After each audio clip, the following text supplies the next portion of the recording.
Hello, I'm Joyce Smith. I'm the president of the Texas Association for Symphony Orchestras, and I'm here today with Hector Guzman to interview him for our new website at TASOvolunteers.com and to find out all about Hector Guzman and his 4 orchestras that he conducts in Texas. So how did you go from being the king of instruments, playing basically all the instruments on the organ, to being a conductor where you don't make any music? Well, in a sense, it's true, but I was born in a small town in Mexico. My father was a musician, grandfather was a musician. My 2 sisters are musicians, my younger brother is a musician. So what kind of musicians? What do they play? My 2 sisters are singers, and they record a lot of the jingles in Mexico City. Oh, neat! And my younger brother's a jazz drummer. Yeah. So was my dad. Yeah. And so at 5, naturally, I started playing the piano. He moved us to Mexico City, and that's when I was introduced to the National Conservatory of Music in Mexico City. At age 11, actually, when I was able to reach the pedals, that was about 13 or 14, Yeah. I became an organist, because since I was very young, I always wanted something bigger.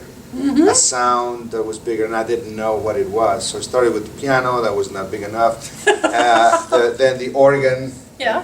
but that was not big enough until I put myself in front of a So symphony those big old orchestra. stops and 16-foot pipes and things, those weren't big enough, huh? Not for me, not for my concept of sound. Yeah.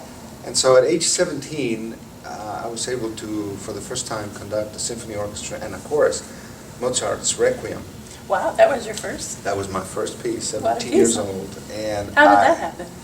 Well, it was sort of like a sad occasion, because one of the members of the orchestra had a terrible accident and passed away, and the family asked me to conduct the mass, the funeral mass. And so I gathered the orchestra, the symphony orchestra, which we had just performed the Requiem earlier. So I rehearsed them and the chorus, and we went to the church and we performed the Requiem at her service. So it was very unique. Did you have any qualms about stepping in and conducting? Or?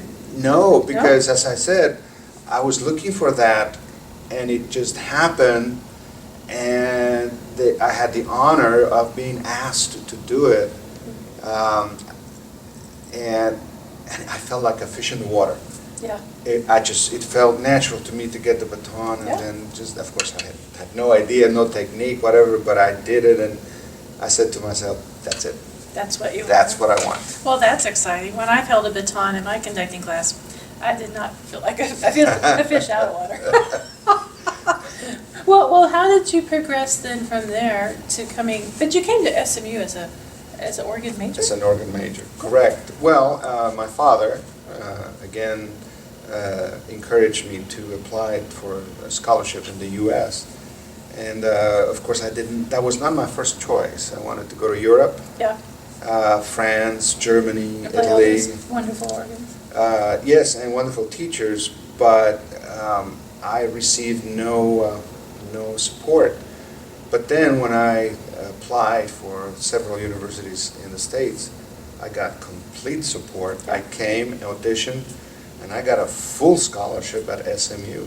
And that started the story, right? That's because at the same time I was playing the organ, I had a minor in conducting, and then at the same time my very good friend Eduardo Mata came to be the music director of the Dallas Symphony, 1978. So he came from Mexico? Yes, and that started that relationship, and I had wonderful teachers like my mentor, Anshel Brusilov, and then when he went from North Texas, I followed him at North Texas, and then I finished there. I started at SMU, transferred to North Texas, and then I transferred back to SMU to follow Mr. Brusilov, and did my master's there, and that's why I started the whole university search.